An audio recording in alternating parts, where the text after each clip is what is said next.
I've often thought that caregiving should come with a warning label because so many caregivers have a very generous soul and it doesn't take them long to become overwhelmed because they want to do so much. So what would I warn them about? One of the first things I would warn them of is what I call compassion fatigue.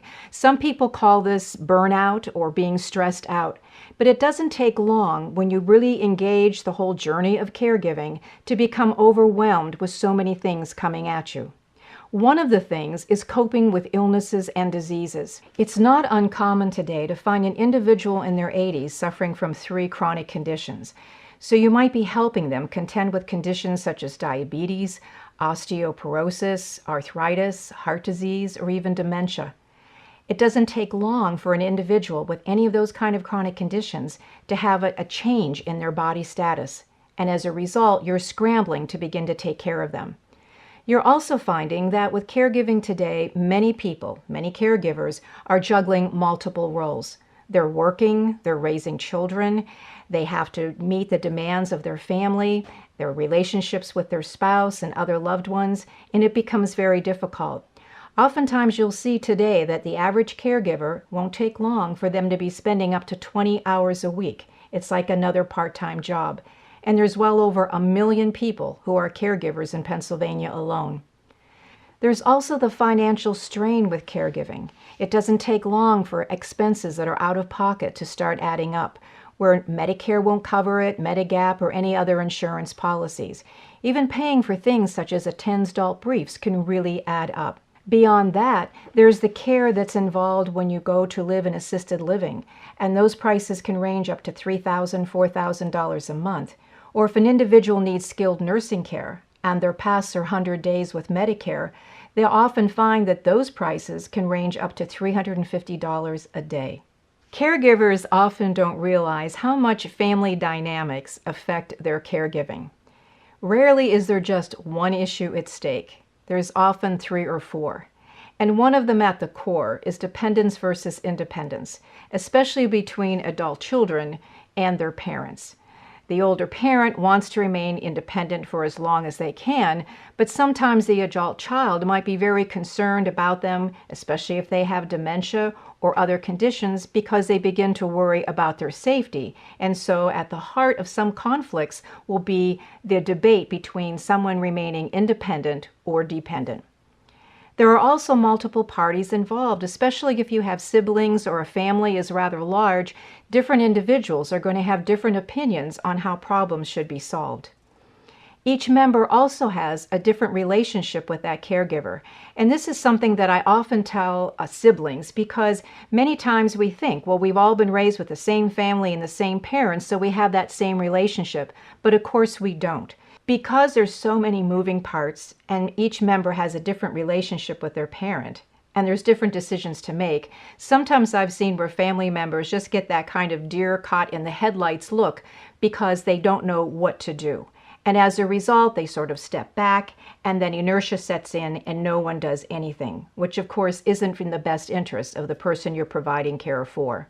Emotions often run high when it comes to a wide range of caregiving issues because there's a lot at stake, an individual's independence or dependence, and it's a lot at stake too in terms of your relationship with the person that you're providing care for.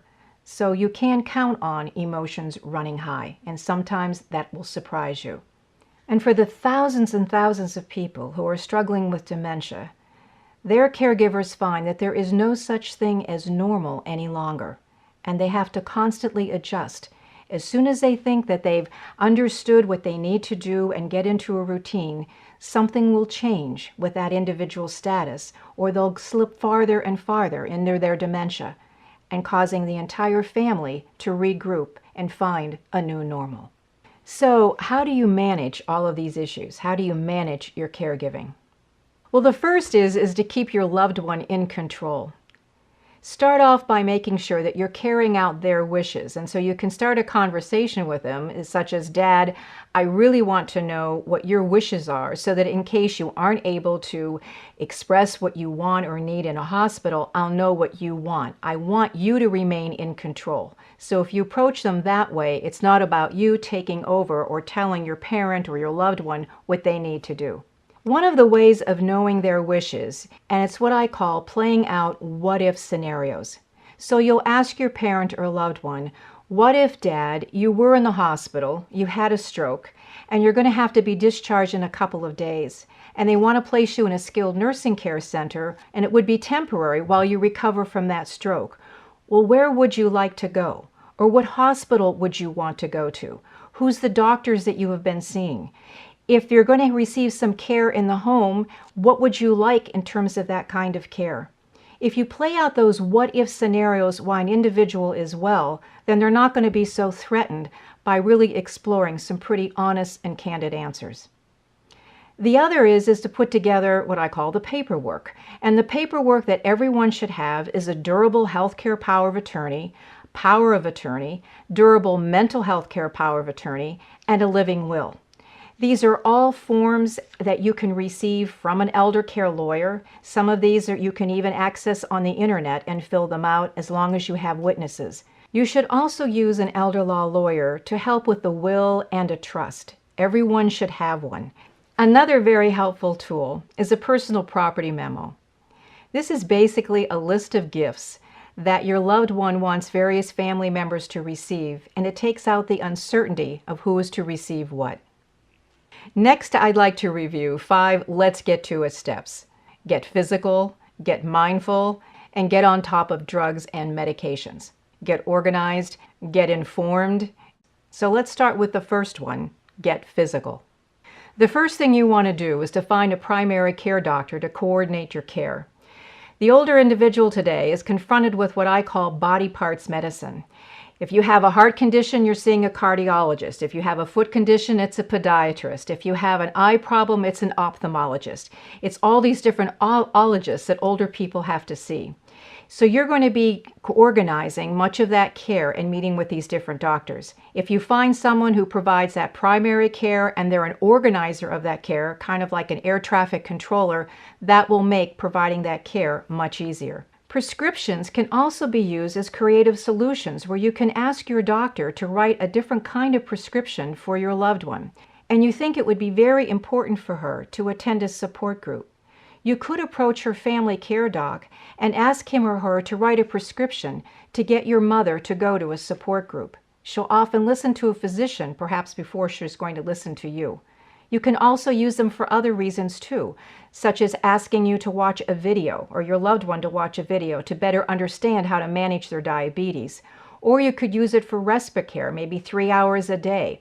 You could also ask the doctor, for example, to write a prescription for adult day center services, so that would assist the parent who is providing the care so that they can receive some respite, but it also provides very good therapeutic care and activities and socialization for the older person, perhaps suffering from dementia, by going to an adult day center. So be sure to use that as an added tool with your physician. Getting a geriatric assessment every 2 years by a board-certified geriatrician is also a very wise thing to do, especially if your loved one is in their late 70s or 80s. You can find these oftentimes at hospitals that will provide geriatric assessment clinics. Also, you're going to want to do reconnaissance on medical conditions so that you're better prepared to ask questions and you'll be familiar with the kind of language that when a physician speaks to you, this will be something that's more familiar and you can prepare good questions. I often recommend a very excellent website which is called medlineplus.com. Or it can also go under .gov. It's a government-sponsored website that provides excellent information, not just on conditions, but on medications as well. You'll also find good information with disease-based national organizations, such as with the Alzheimer's Association, or the Diabetes Association, or the Heart Association. Go to them for very good information. And support groups can be extremely helpful, especially if you're managing a very tough chronic condition. And that can be helpful not only for you, but for the loved one who is dealing with that condition. Finally, you're going to want to keep your parents fit. And you can keep them fit no matter what kind of condition they are. So if they are in a wheelchair and they have to do all of their exercises in a wheelchair, play some music, do whatever you can to get them to move and to gain some muscle strength. And it's also something that's very enjoyable for them. Over 300,000 people every year fall and break their hip. and it's something that can send them on a downward trajectory to institutionalization. So you're going to want to make sure that your parent or your loved one that you're providing care to is doing some sort of exercise to strengthen those muscles. The next is get mindful. The brain is actually the most greedy organ of the body, so it needs you to exercise to generate oxygen and blood flow. So it'll be important for your parent or your loved one to exercise and also to eat well. Older people do find that oftentimes they have problems with sleeping, but they're going to need that sleep to be able to recharge and replenish their brains. But oftentimes they're also faced with conditions such as apnea, snoring, and sleeping pills. Though people think that this is what's going to help them sleep, sometimes it will do actually the opposite. You're going to want to also monitor prescriptions, especially antihistamines, which will actually block memory rather than help that individual with the flu or a cold. It is something that can really prevent them from remembering and cause confusion.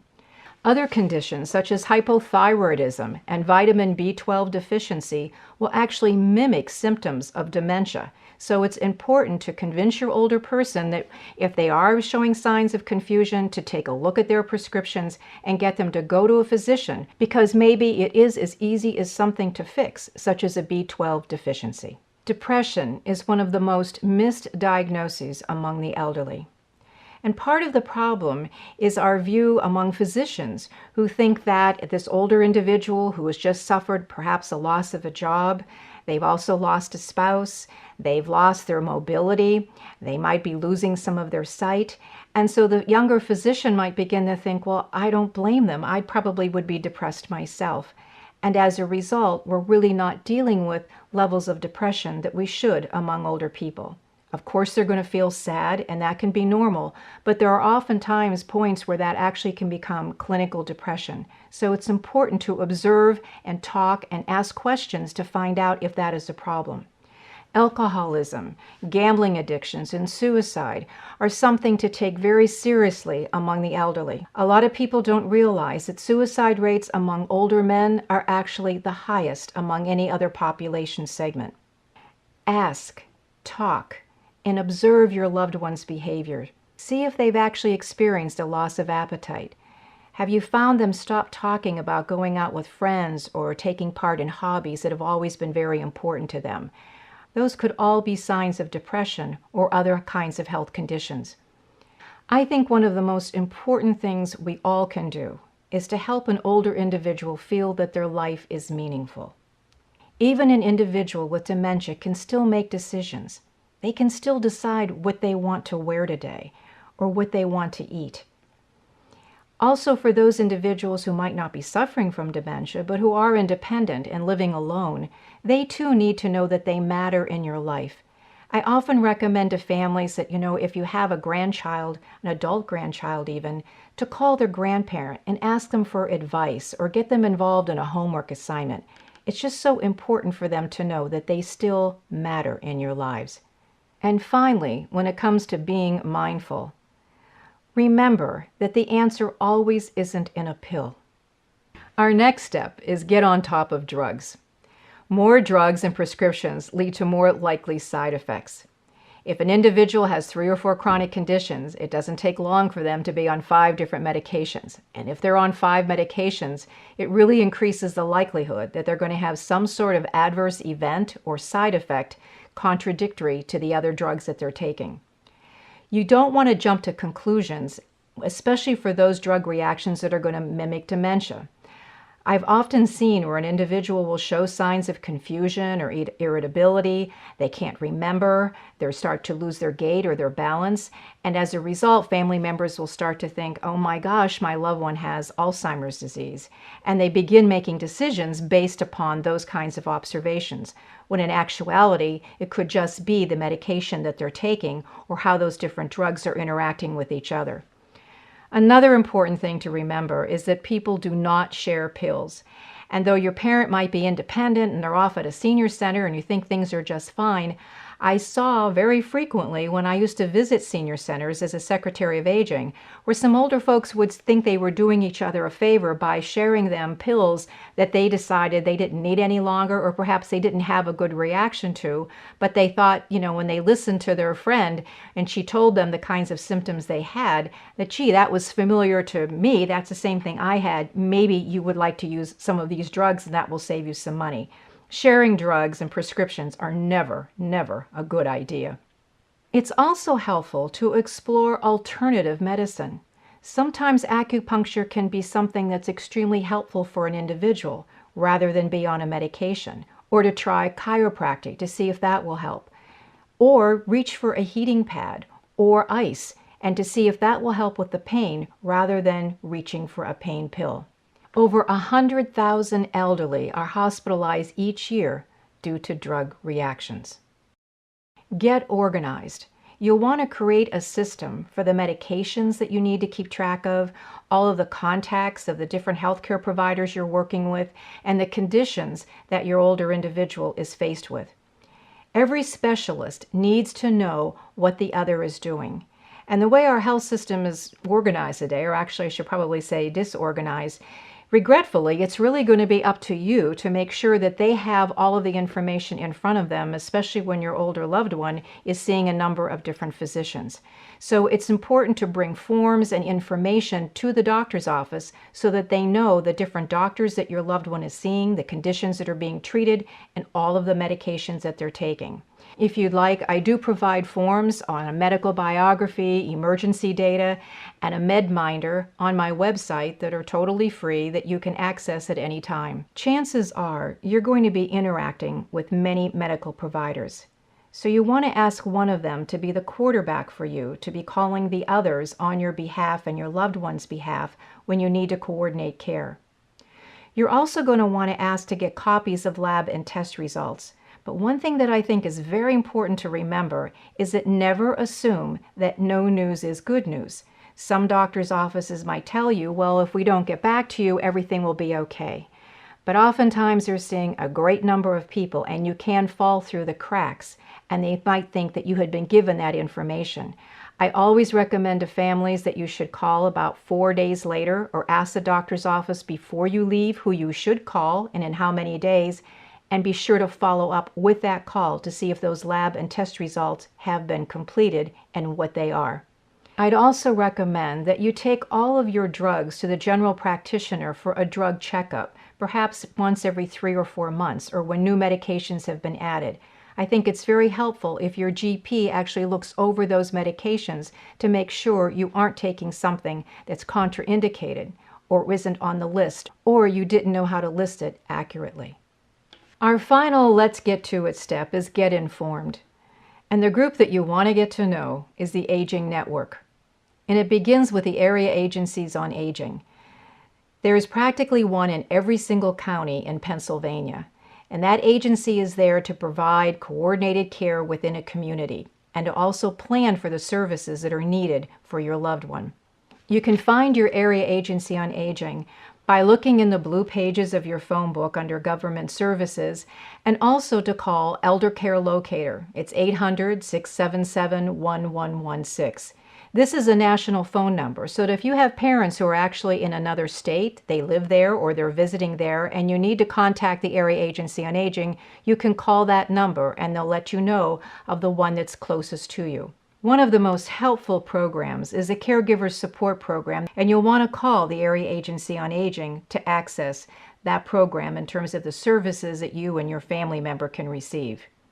There's also the PACE prescription program that helps with medications, insurance assistance with the Apprise program. This is a terrific program, especially when you're in the midst of dealing with open enrollment and you don't know whether or not what kind of Medigap policy to sign up for, or should you stay with original Medicare or to opt for the Advantage plans, or perhaps you've gotten different bills from Medicare and you just totally don't understand those. or you've gotten different bills from Medicare or statements and you're not sure what those actually mean and whether or not you should pay them, you can call an apprised volunteer and they'll help walk you through that entire process. And again, this is something that's provided through the Aging Network and the Pennsylvania Department of Aging, and they have local programs near you.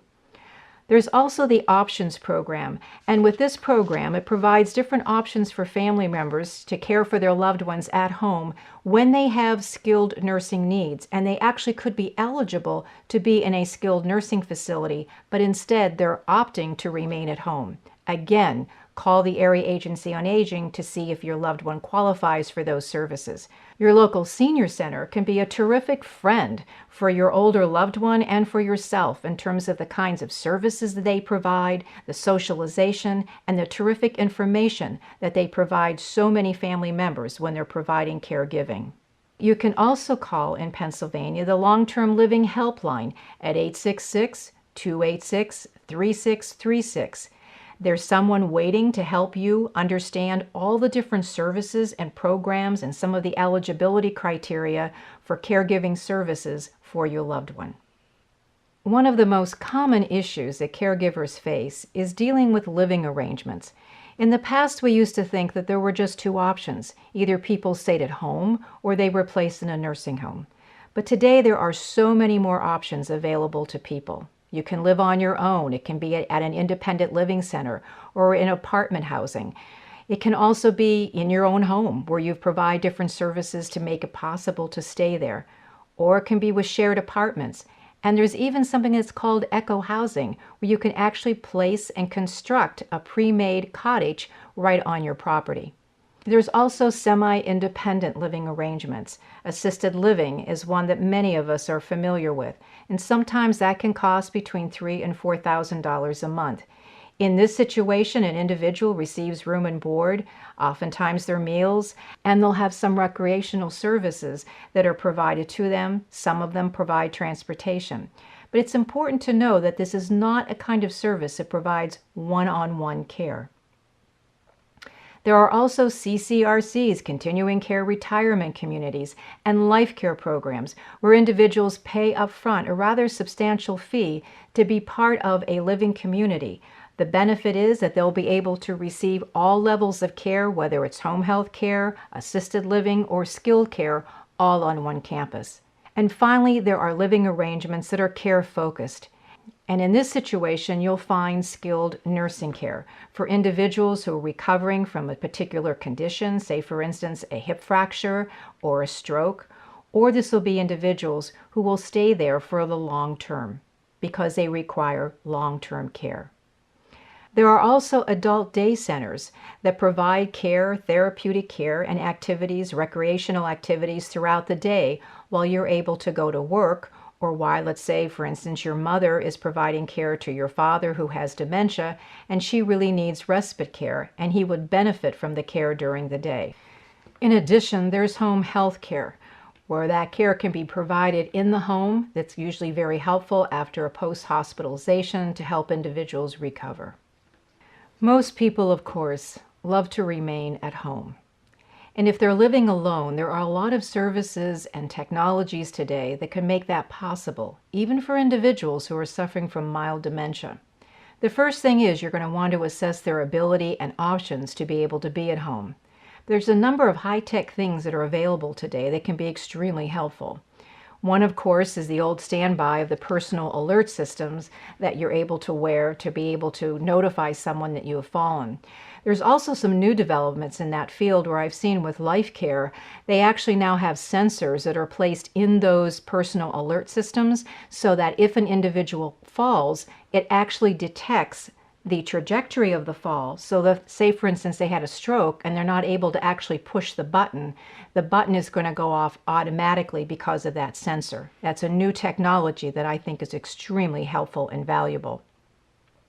The other are life sensors that are placed throughout a home, so you're able to see whether or not an individual has gotten up out of bed, if they've been able to, if they've gone to the bathroom, taken a shower, and they've actually left so that you know they've left the bathroom. Or you'll see you can actually place them in front of where they take their medications to make sure that they've actually taken them. And that information, there's like little signals with that can actually be sent to family caregivers, and it can be sent anywhere. So you can actually get a text message that your mom and dad has taken their noontime medications. Again, something that's very helpful. And as you can see with this gentleman here, he's using a telehealth service where he can take his blood pressure and have that sent to a nursing station someplace else. This is something that my father has been using. He's 92 and lives alone. And we have him now working with the program with the VA Health Center. And every day his blood pressure and his weight, and he's answering different questions, are all sent to a team at the VA that monitors his health every single day. There are also pill dispensers that are available that are electronic. So for those individuals that are taking 5 or 6 different medications at different times throughout the day at different dosing levels, this is something that can make it much more easy for them to keep up with the kinds of drugs that they've got to take. That's on the high-tech side of providing care. But there are also a number of alternatives out there today to provide high-touch care. One of them is through these non-medical senior care agencies, groups like Home Instead, Visiting Angels, Comfort Keepers, Bright Star. There's a good number of them that are available today, and you can find those in the phone book, usually under home care. With these programs, they're able to send someone in who will provide all of the care that they need that is not related to any kind of nursing care. So they can remind someone to take their medications. They can help perform light chores throughout the home. They can accompany your loved one to doctor's appointments, take them to doctor's appointments, pick up prescriptions. And one thing that they can also do is to provide companionship. So that if you notice that your loved one is really homebound, they're not getting out that much, it might be very helpful to them if they have someone who's coming every day or every other day, having a meal with them and sharing in perhaps playing cards or some other hobby that's really important to your loved one so they remain active. It really is a stitch in time. One of the most valuable things that you can do is to create a support system. And I know at times it must feel like, I just don't have the time to do that because you're in the throes of caregiving. But it really can save a great amount of time and stress later, especially when a crisis might hit. If you live a long distance from your parent, there are a number of things that you can do so that you can be better organized and to be able to assist them. One thing that might be helpful is to bring back a phone book. Of course, today you can access so many different services and phone numbers online, but you're going to want to know where the chore services and how to contact them, or the pharmacy or home health agencies. So it's good to have that on hand. The other is if your parents are close to their neighbors or they know the neighbors, always stop in to say hello to them when you visit your parents, and to let them know that they can feel free to call you in case they think there's something that maybe you should know that would be of assistance to your parents. Find out if your parent trusts them enough so that they could have a key, so in case there might be an emergency, they would be able to get in. One of the things when I visit my parents, whether it's in Phoenix or up in Erie, Pennsylvania, is that I make it a point to attend to one of the doctor's appointments of my parents, or have them schedule it when I'm going to be in town. I always get to know the nurse manager, and I share with her my contact information so that if she feels she needs to call me, she knows that she can, and at least she might connect me with a person and a voice the next time I need to call her. You also want to know the home health agency that your parent is going to use in case you need to make phone calls to arrange for care. They might have the flu and you need to call someone to come in and take care of them. It's good if you have all of those numbers and that in play ahead of time. It's also helpful to know a chore person that you can call, to get to know the pharmacist. And another individual that a lot of people don't realize can be a terrific resource is the mail carrier.